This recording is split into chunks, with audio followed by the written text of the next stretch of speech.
सोने का पानी कहानी। एक शहर में रेखा अपनी बेटी लक्षिता के साथ रहती थी।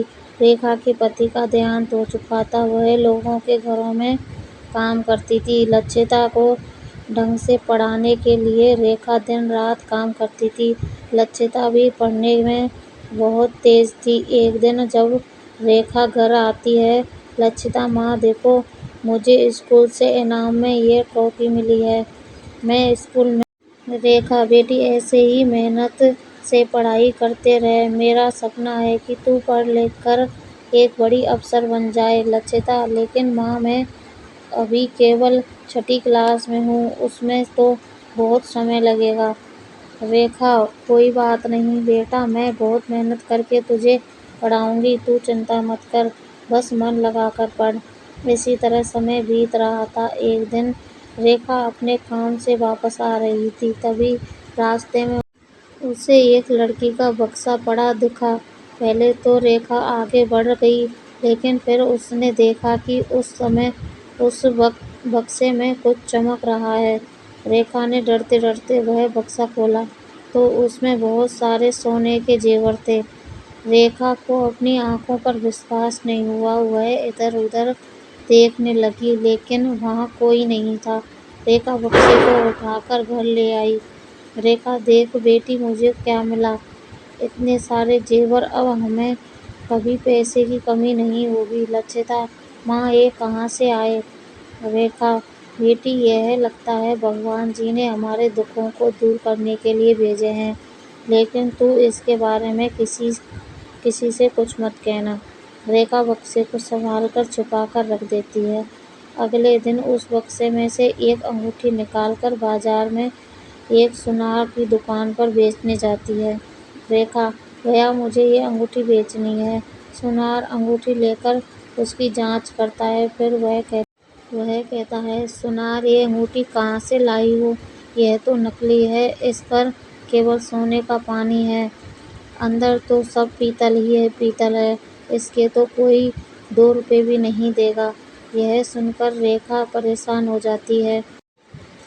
रेखा, एक काम कर सेठ, ये मुझे वापस दे दे। सुनार, लगता है तुझे पैसों की सख्त ज़रूरत है। एक काम कर, मैं इस अंगूठी के तुझे 100 रुपए दे देता हूँ। रेखा पैसे लेकर घर आ जाती है। रेखा, भगवान ने हमारे साथ धोखा किया है, हमें नकली जेवर दे दिए, ये तो सब पीतल के हैं। वो तो सुनार ने तरस खाकर मुझे 100 रुपए दे दिए। लक्षिता बहुत चालाक थी, वह समझ गई कि सुनार ने मेरी सीधी सादी माँ को बेवकूफ़ बनाया है। लक्षिता, माँ, तुम एक काम करो, सुनार के पास चलो, उसे 100 रुपए वापस देकर अंगूठी वापस ले आते हैं। रेखा का मन मना करती रही, लेकिन लक्षिता उसे लेकर सुनार की दुकान पर पहुंच गई। रेखा, सेठ जी, वो अंगूठी मेरी सास की थी, वो अब झगड़ा कर रही है, आप अपने 100 रुपए ले लो और अंगूठी वापस कर दो। सुनार, अरे, उस पीतल की अंगूठी का क्या करेगी, ले 100 रुपए और ले जा। मुझे तो अंगूठी की बनावट अच्छी लगी, इसलिए रख ली, इसे देखकर मैं सोने की अंगूठी बनवा लूँगा। लक्षिता, नहीं सेठ जी, आप हमारी अंगूठी वापस कर दो, नहीं तो मेरी दादी यही आकर झगड़ा करेगी। सुनार बड़ी मुश्किल से अंगूठी वापस करता है। अंगूठी लेकर दोनों घर आ जाती हैं। रेखा, अच्छे भले 200 रुपए दे रहा था, ले लेती, इस पीतल की अंगूठी का क्या करेगी, कोई 2 रुपए भी नहीं देगा। लक्षिता, माँ, आपको शायद पता नहीं है, वो सुनार हमें बेवकूफ़ बना रहा था। मुझे लगता है यह अंगूठी सोने की है, मैं इसे स्कूल ले जाऊंगी, हमारी साइंस लैब में इसका पता लग जाएगा, मैं अपनी मैडम से इसे चेक करवा लूँगी।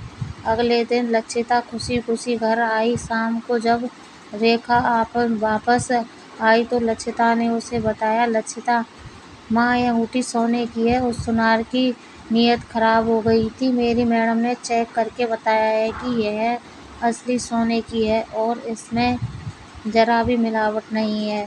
रेखा, लेकिन अब हम क्या करें, हमें तो कोई भी बेवकूफ़ बना देगा। लक्षिता, माँ, इन गहनों को रखा रहने दो, जब मैं पढ़ लिख कर बड़ी हो जाऊंगी तब इन्हें बेचेंगे, तब तक इनकी कीमत भी बढ़ जाएगी और कोई हमें बेवकूफ़ भी नहीं बना पाएगा। इसी तरह कई साल बीत जाते हैं। लक्षिता की पढ़ाई पूरी हो जाती है। पढ़ाई पूरी होने के बाद वह ज्वेलरी डिजाइनिंग का कोर्स करती है।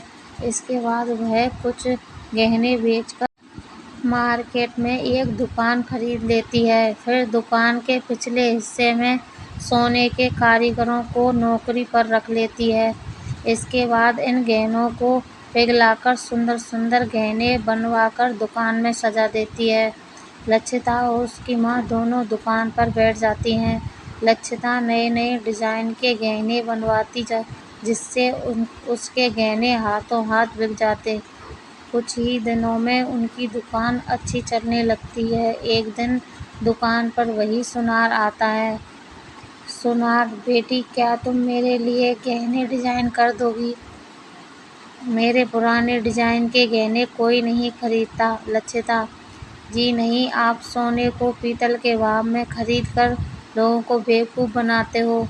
हमें आपके साथ कोई काम नहीं करना। सुनार, नहीं बेटी, मैं ऐसा नहीं करता।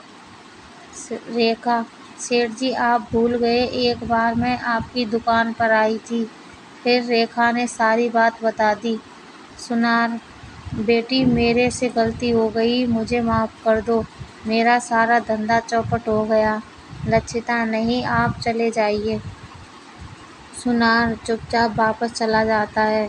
लक्षिता ने अपने काम को बहुत बढ़ा लिया। अब उसके शहर में कई शोरूम थे जहाँ नए नए डिजाइन के गहने बिकते थे। कहानी अच्छी लगे तो चैनल को लाइक कर लें, सब्सक्राइब कर लें, कहानी को शेयर भी करें। धन्यवाद।